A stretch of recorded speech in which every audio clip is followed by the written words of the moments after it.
मंत्री से जो मुलाकात हो रही थी, अब उसमें कहा जा रहा है कि नहीं नहीं, गृह मंत्री से मुलाकात हुई, गृह मंत्री ने कहा कि नहीं नहीं, आप रास्ता मत बदलिए, अभी रुकिए, हम विचार करते हैं, ये करते हैं, और आप जो करना चाहते हैं उसमें तो हम आपको मदद करेंगे, बहुत अच्छा करेंगे। ये सब बनी बनाई खबरें हैं। असल खबर ये है कि केंद्रीय नेतृत्व के तरफ से ये नाटक, ये मंचन किया गया और श्रीमान अन्नामलाई को कहा गया कि आप क्षुब्ध हैं, नाराज हैं, दुखी हैं, पार्टी छोड़ सकते हैं। इस तरह का माहौल बना दीजिए। उन्होंने माहौल बना दिया, कहीं कहीं इधर उधर इक्का दुक्का जगह पे जिक्र कर दिया कि भाई हम पार्टी छोड़ सकते हैं, हम जा रहे हैं, केंद्रीय नेतृत्व ने हमें बुलाया, हम जा रहे हैं मिलने के लिए, अपना इस्तीफा दे दें, ताकि जो स्थानीय नेता हैं उनको लगे कि चलो बढ़िया हुआ, ये कांटा निकल गया, उनके मन की बात भी समझ में आ जाएगी। लेकिन वो लोग भी चुप्पी साधे हुए थे। उनको लग रहा था कि अगर ये अन्नामलाई गए तो गाज हमारे ऊपर गिरेगी, इसलिए वो डर के मारे दुबके हुए थे, चुपके हुए थे, छुपे हुए थे, वो शांत थे। इसमें कहीं कोई दो राय नहीं है कि ये जो पूरी रणनीति बनी, वो बिना आला कमान के निर्देश के बन ही नहीं सकती। और मैं फिर कह रहा हूं, अन्नामलाई बहुत ही मैच्योर्ड नेता है। वो अगर कोई भी निर्णय लेंगे, बहुत सोच समझ करके लेंगे। और ये सोचने समझने के लिए श्रीमान मोदी जी और गृह मंत्री उनके ऊपर अटूट विश्वास रखे हुए हैं। उनको जानते हैं कि इसमें जो कैलिबर है, और वो मोदी के प्रिय नेता में से एक है, तो वो ऐसी गलती वो क्यों करेंगे? अपने पैर पर अभी तत्काल कुल्हाड़ी मारेंगे क्यों? अभी क्या हो रहा है भाई वहां पे? अभी तो 4 साल तक कोई चुनाव नहीं है, ना विधानसभा का ना ही लोकसभा का। तो अभी वो अपने पैर पर कुल्हाड़ी क्यों मारेंगे? निकल करके अभियान करते हैं, अरे वो भी करना है, तो उनको पता है इतना पॉलिटिकली इमेच्योर नहीं है। तो ये भूमिका बनाई गई, ये रणनीति बनी। आपको लगता है कि अन्नामलाई इतने पॉलिटिकली इमेच्योर हैं कि इस्तीफा देकर के निकल जाएंगे? उनको अगर इस्तीफा ही देना होगा तो वो देखेंगे कि क्या किया जाए, कैसे किया जाए। उनको मालूम है कि 4 साल तक अगर हम सड़क पर संघर्ष करेंगे स्टैंड अलोन, तो फिर 29 में जाकर के, 30 में जाकर के हमको सफलता मिलेगी कि नहीं मिलेगी, इसकी संभावना कम भी है और है भी कि हमें सफलता मिल भी जाए। लेकिन इतने दिनों तक सस्टेन करने के लिए जो हमें संसाधन की जरूरत है उतना नहीं है। तो इसका मतलब है कि अगर एक मेच्योर्ड पॉलिटिशियन होंगे तो 2 साल तक इंतजार करेंगे।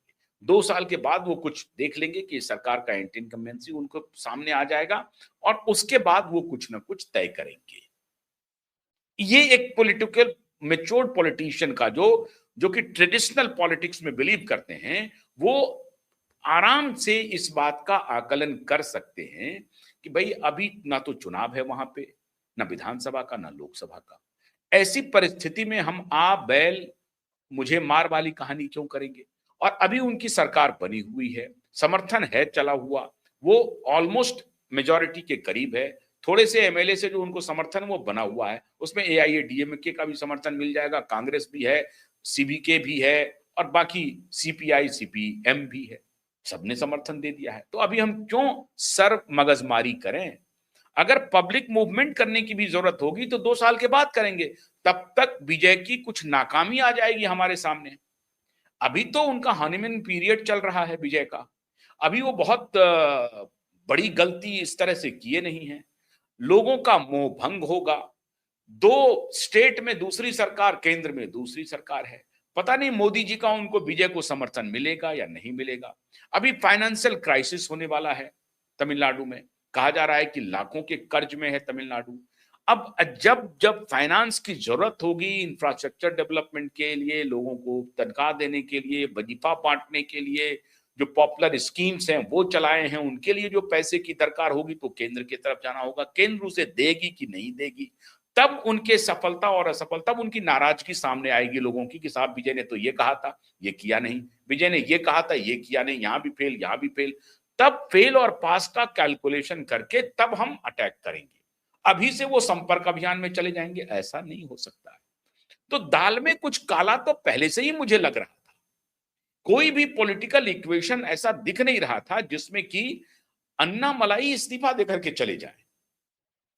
अगर ऐसा होता तो नी जर्क रिएक्शन होता। इसे नी जर्क कहते हैं कि बिना सोची समझी कोई भी आपने कोई ऐसी चाल चल दी जिसमें आपने अपना दिमाग अप्लाई नहीं किया, अपना भेजा अप्लाई नहीं किया। अन्नामलाई इतना इमेच्योर नेता तो नहीं है।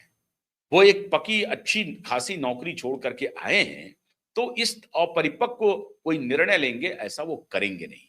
फिर क्या हुआ फिर? इसका मतलब था कि स्क्रिप्ट कहीं और से लिखी गई और स्क्रिप्ट लिखी गई दिल्ली दरबार से कि साहब अब देखो हमको वहां पर हटाना है, लेकिन हम उसको हटाएं कैसे? विरोध नहीं ले सकते हैं, तो कुछ करो तिकड़म, कुछ माहौल बनाओ, या हम तुमको अगर हम शामिल भी करें, अभी बहुत सारे खेल होने वाले मैं बता रहा हूं आपको।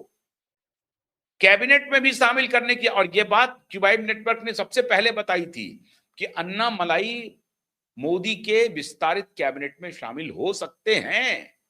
उसके लिए भी मोदी उनको तैयार कर रहे हैं कि कुछ दिन आओ, कैबिनेट में आ जाओ, हम कुछ देखते हैं, साल 2 साल में तुम्हारा हम ब्रांडिंग कर देंगे और उसके बाद तुमको हम भेजेंगे। जिसके लिए हो सकता है कि ये तैयार नहीं हो, ये बोल रहे हो कि नहीं मैं संघर्ष करने के लिए तैयार हूं, आप मुझे दीजिए, मैं तमिलनाडु को ऐसे करता हूं वैसे करता हूं, ये वो कर सकते हैं, ये बातें हो सकती हैं। लेकिन अन्नामलाई को कैबिनेट में शामिल करने पर भी विचार चल रहा है। क्यों? उसके 2 कारण हैं। कई पहलू पर भारतीय जनता पार्टी विचार कर रही है। एक तो उनको कैबिनेट में शामिल किया जाए और तमिलनाडु में उनके कद को बढ़ाया जाए। दूसरा, अन्नामलाई दक्षिण के नेता होने के साथ-साथ उनकी जो लोकप्रियता है वो नॉर्थ में किसी से कमतर नहीं है। तो वो एक टॉलीवुड के रियल एक्टर के रूप में उनका पॉलिटिकल पिच नॉर्थ में तैयार किया जाएगा और वो एक हीमैन के रूप में अन्नामलाई का प्रयोग भारतीय जनता पार्टी नॉर्थ में कर सकती है। अभी उत्तर प्रदेश में चुनाव आ रहा है, पंजाब में चुनाव आ रहे हैं, तो अन्नामलाई को न्यूज में बनाए रखना है, अन्नामलाई की ब्रांडिंग करनी है। और ये भारतीय जनता पार्टी के आला कमान ठीक से समझ रहे हैं कि अन्नामलाई में वो ताकत है। वो हिंदी भी ठीक ठाक बोल लेते हैं, अंग्रेजी तो बोलते ही हैं और तमिल तो बोलते ही हैं। अब उनके पीछे एक वर्दी का लेगेसी है। तो ये एक हीमेन की तरह, आपने वो उनकी तस्वीर देखी होगी जो खड़े होकर के नंगे बदन पे वो कोड़े मार रहे हैं खुद अपने बदन पे, वो गुस्सा का प्रकटीकरण कर रहे हैं। तो ये तैयारी हुई कि भाई अन्नामलाई को नॉर्थ में भी एक बढ़िया नेता के रूप में तैयार किया जाए, जिससे कि भारतीय जनता पार्टी को जो साउथ और नॉर्थ का डिवाइड करके कांग्रेसियों ने रखा हुआ है कि नॉर्थ साउथ के नेता को बीजेपी उस तरह से पूछती नहीं है, उस तरह से एलिवेट नहीं करती है, वो एलिवेशन भी दिख जाएगा। अभी आप जैसे देखिए कि कांग्रेस में केसी वेणुगोपाल, शशि थरूर या और भी बहुत सारे नेता हैं जिनको कि कांग्रेस में जगह मिलते रहती है, चाहे वो तमिलनाडु से हो, केरल से हो, कर्नाटक से हो, कर्नाटक का तो दबदबा भाई है, आंध्र प्रदेश हो, तेलंगाना हो, तो वहां का दबदबा है।